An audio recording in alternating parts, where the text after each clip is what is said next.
Hi, I'm Dr. Mike Jones, and you are watching Let's Talk.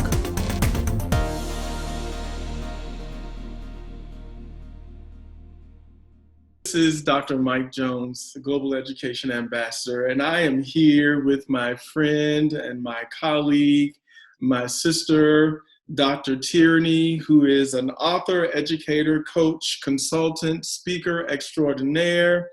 She's there in her home office. I'm here in my home. This is COVID-19, the state of affairs, and its impact on education. You know, we've been having this conversation with everyone online, all of my viewers. I wanted to just bring this voice that is so relevant in this time to our global education community, our support network that we're building. So, Dr. Tierney, we want to say thank you and welcome, welcome, welcome. Thank you so much for having me. Absolutely. We're going to just dig right into it. You know, you and I have already talked and you and I have been in contact with each other.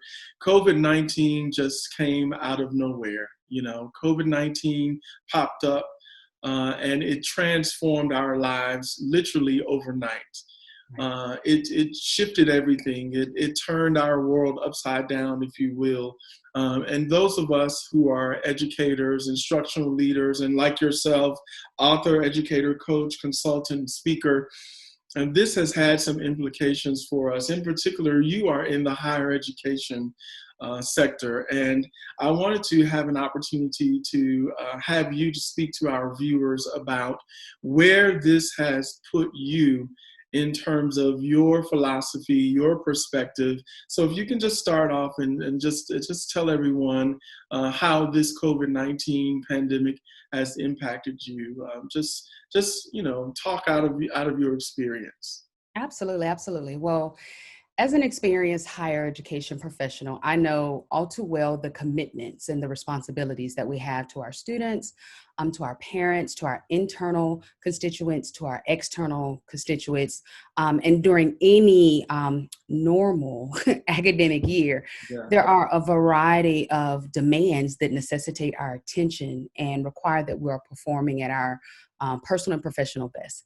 But of course, this year with COVID-19 and all of the uncertainty that comes with it, universities have entered into uncharted and unprecedented territory in a number of ways. So I guess I'll just talk about some of the things that are happening in the higher education arena that we're having to grapple with. Absolutely. One, of course, is with the social distancing, everything having to move to online, instruction. And your first thought is kind of like, oh, okay, yeah, we just move all of our degree programs into an online format. But there are a lot of other factors to consider, like student performance. So how do we continue to support adequately support those students who might have been already academically struggling? So how do we ensure that they excel in an online course? Access to technology. Research shows that about 20% of students do not have that access to things like working laptops and high-speed internet, which are critical for online, instruction. So how do we ensure that our students are continued to be set up for success? Of course, the financial implications to universities. And I mean, the challenges include everything from schools having to now refund students those prorated funds, and they can be, for some campuses, that Wow. number is estimated into the millions. Millions, sure. Because the school year was basically, spring semester was pretty much cut in half. So that room and board, those having to refund those monies. Payments for additional things like the disinfecting of campus facilities and the classrooms and the dorm rooms increase. So I just mentioned the technology concern. So that increases the IT costs that are associated with that. And when we think about our institutions, we have to kind of tease out those HBCU institutions and those institutions that do not have the large endowments. So those schools are really feeling the financial crunch, here. Tightly coupled with the financial challenges is admissions and enrollment in this season of uncertainty. So those schools, like I said, the HBCU institutions and those that don't have the large endowments, they heavily rely on their incoming class, to make sure that they can keep the doors open, So just a few numbers I have here. A study conducted by EAB found that 36% of campuses across the US have declining campus visits. So the high school students aren't coming to the campus in droves like they were just this time last year. Other studies have shown that approximately 70% of high school students believe that their financial ability to attend college has been negatively impacted by what we're in right now with COVID-19. And the American Council on Education forecasts that enrollments for next year would drop by 15% for our US students and 24% for international students. So that's a huge impact and just a change from what it was 1 year ago. Now I love higher education and our institutions. Of course, we are some of the smartest and the brightest. So of course, we're going to rise to the challenge.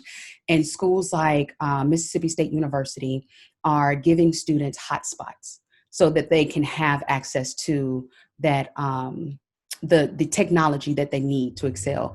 There's also talks of considering going to a pass-fail system temporarily, so that students who may, as they're transitioning from the traditional classes to the online classes, we're still setting them up for success.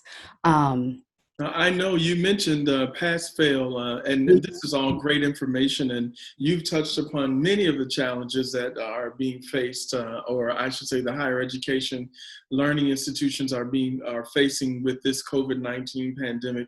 I know that here in California, where I am, and you're there in North Carolina, so I know that you all are dealing with some of the same things. There's already been rulings on pass-fail options in universities here. As you know, the entire state is shut down in terms of schools as well as universities here in California. And, you've already mentioned a lot of the things that are happening as it relates to budget restraints and refunds that are required for students. And, this has implications for what will happen post COVID-19 because, you and I talked about this before. Education, as it were, pre-COVID-19 will not exist post-COVID-19. And so what I want to do is have you to talk about how is it that we can support like the staff who are on the front lines for students and parents, and just how can we support them going forward? And what will this look like after this pandemic? What will higher ed look like in your professional opinion? Mm-hmm, mm-hmm. This is one of those times where I wish I had a crystal ball. And I could say, as do I. no, you could rub the crystal ball, and this Yes. is what it'll look like. I think we all know that it'll be different. It'll Sure. absolutely be different. I think there will be the use of technology will be more prevalent. The infrastructure will be definitely completely different from the residential colleges to the dining halls in terms of making sure that we are being safe with our students. And because as a past RA, I can tell you that if one resident gets sick, just about everyone on the floor, gets sick. So I think there will be more precautions put in place to ensure the health and safety of our students. Not to say that institutions weren't already doing that, but everything will be just kind of stepped up. Basically, all of the things that were already in place will be elevated. I think where there is an opportunity, I know where there's an opportunity for universities to respond is exactly what you said, to supporting those that are providing the support to our students and our parents. I think one of the things that we do well in higher education is making sure that our students have a 360 support around them. We have the counseling center, we have our tutoring centers, but when it comes to our staff, we don't always do a great job of making sure that our staff are supported.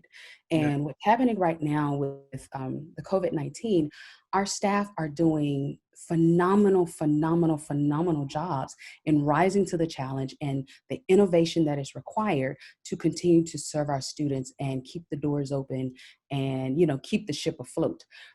But what are we doing to support our staff? And so, as a higher education professional and a certified life coach, this is an area where I've actually, I just wrote an article about it on LinkedIn, where as higher ed leaders and department heads, to bring in someone like me to allow your staff that opportunity to just talk to someone, talk Right. about their frustrations, talk about what's happening in their home. I mean, some are now having to homeschool. Some are, having the challenges of just having everyone in the house at the same time while they're trying to do a Zoom meeting and the dog just ran across Yeah, the, exactly. and all of those things. It can be very stressful. And it was birthed out of a conversation that I was actually having with a colleague of mine, where I was just calling to say, hey, how are you? And they immediately launched into, well, this is happening and that's happening. And I realized in that moment, what my friend needed most was a coach. They didn't need another enrollment management funnel from me. They didn't need, the matrix on how to manage the budget. They just needed someone to listen, to Yeah. vent. And because I had that higher ed background and intimately understood exactly what they were speaking about, I was able to be with them in that moment, listen to them, give them some coaching tools that still inform their higher ed work.